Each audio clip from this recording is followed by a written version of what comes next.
first few centuries of Christianity, there were two primary ways of being Christian. One was called Protoorthodox, and those were the ones who promoted the established church as we know it today. This church has a hierarchy of clergy with a gap between the clergy and the laity being the people in the seats, the participants. In most churches, the priests and bishops are mediators between the followers and God. Now, in Protestant churches, this is also the case, but not to such a great extent as in the other branches.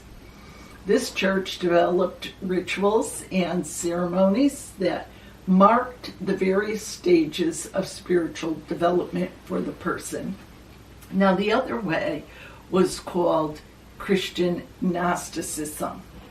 And this group taught individual salvation by following the teachings of Jesus and by personal spiritual experience. Anyone could be a Gnostic and could have a spiritual life, even an advanced, mature one, without the aid of a priest or a bishop. There was no need for anyone to mediate your spirituality. Thus, there was no need for you to support the church financially. They rejected many of the writings and the rituals of the Proto-Orthodox. They were only nominally organized, many groups, many different ideas, but that was okay with them because they reflected individualism in the matters of spirit. Now, the Proto-Orthodox, on the other hand, were well organized, and they promoted, in fact, they insisted upon one unified message for the entire church. They taught that one is saved by membership in the community and adherence to the community's rules and dogmas. Of course, history records the victory of the well-organized and wealthy Proto-Orthodox religion.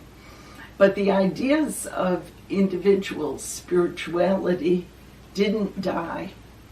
In fact, much of the teaching of what is called spirituality today, you'll find its seeds in the Gnostic teachings. Now, you may have thought that the spiritual movements that are currently in our culture were the result of introducing Eastern religions in the West, beginning in the 19th century with the Theosophical Society, and then given a big boost in the 1960s with the New Age and Jesus Christ Superstar. Religions like Hinduism and Buddhism. And that is partially true.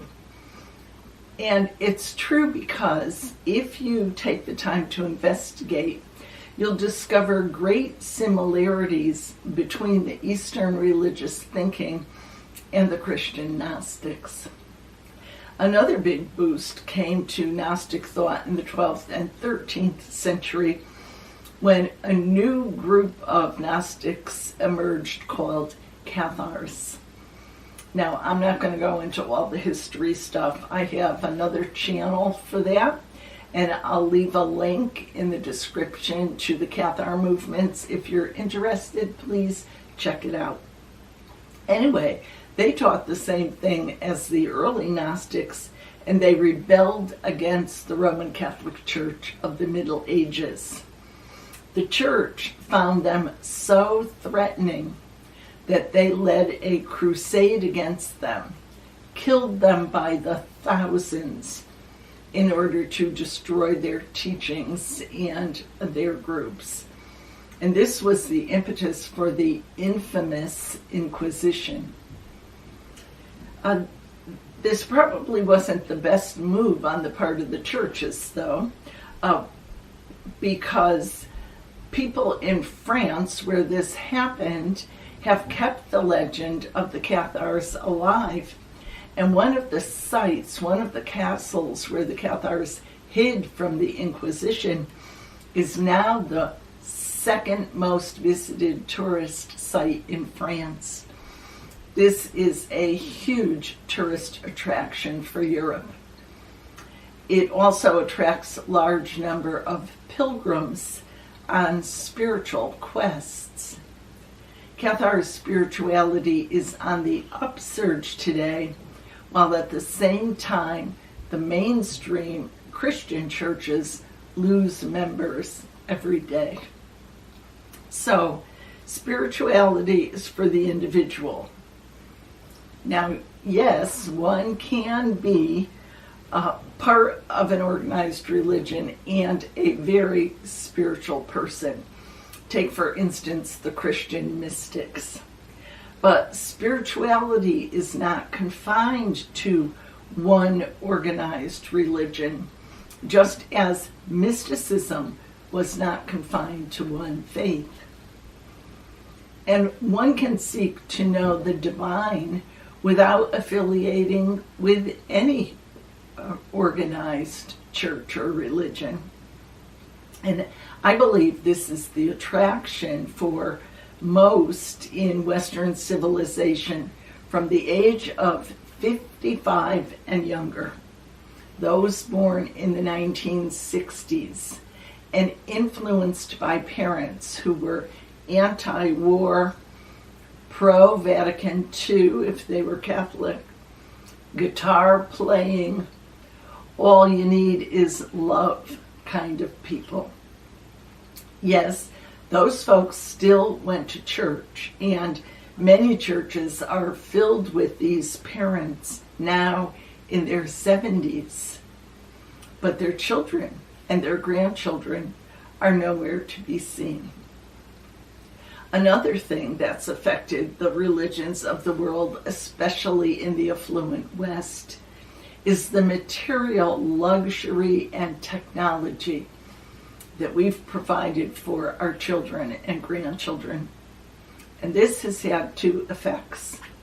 Some buy into this materialism and think that they're doing fine without any kind of gods or any kind of religious beliefs. Who needs God when you can afford every year to buy the latest and greatest phone and technology and all of the things that symbolizes? On the other hand, there are those who have experienced this artificial world that we have provided for them and have been turned off.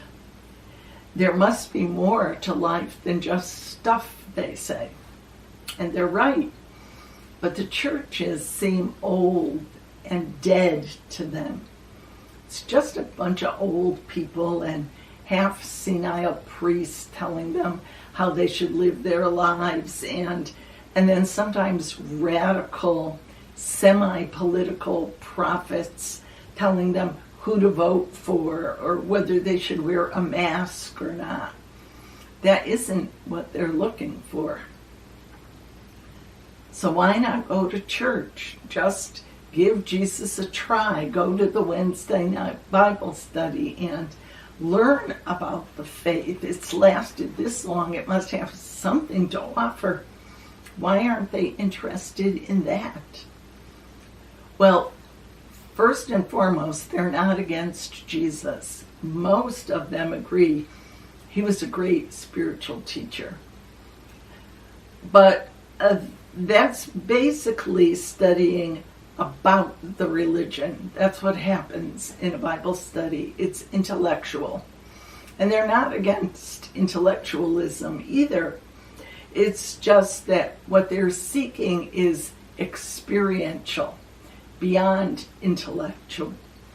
So in today's world, the church doesn't seem the best way to experience individual spirituality because it comes with so much baggage, historical, political, and scandalous baggage. Those people today seeking to know God don't necessarily have only one option. When I was younger, people in the U.S. had basically two choices. You could be Catholic or Protestant. And then some people were Jewish by birth. But now the religious world is much smaller. On YouTube, you can learn about any religion or spiritual movement that you're interested in. And there are books available that explain everything about all of them to you. People have more choices than ever before. Now, you might be convinced that your group is the only one that knows God and where you can be saved. But the rest of the world no longer agrees with that. And their point of view tends to be liberal. They're thinking, if you like that religion, if it works for you, it's the right one for you, then practice it. You should practice it. But it may not be the one for everyone. Now, as a side note to that, even within the Christian church, people move from one group to another. We call them church hoppers. Church hoppers. Or if you're kinder than that, we call them seekers. People looking for a way of being spiritual that helps them to find the inner life of the kingdom of God. Well, you know, in the future, many of the churches will be closed. We've seen it already, and this trend will continue. Unless something incredible happens to change society completely, I don't think they'll be replaced by just more churches of the same type of setup. Perhaps the Gnostics had some wisdom when they promoted that each person find the divine within. It seems that we've come full circle from those early days, and their way of thinking, once again, is the influence affecting the church. I'll end by paraphrasing Mahatma Gandhi. I don't remember exactly how he said it, but he said, Jesus is great, but the church has a lot of flaws. And I think that's how many people feel today.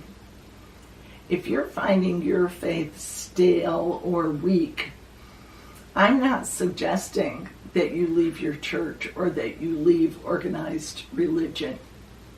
But I do suggest finding something personal, an individual path to a spiritual awakening within your faith that will revitalize you, and perhaps it'll revitalize your whole church. Well, I'll be back to discuss more about Christ and our faith and the church experience. Check out the description box for links to other similar types of videos. I hope you'll join me again for the next one. In the meantime, please stay safe and well, and I'll see you real soon.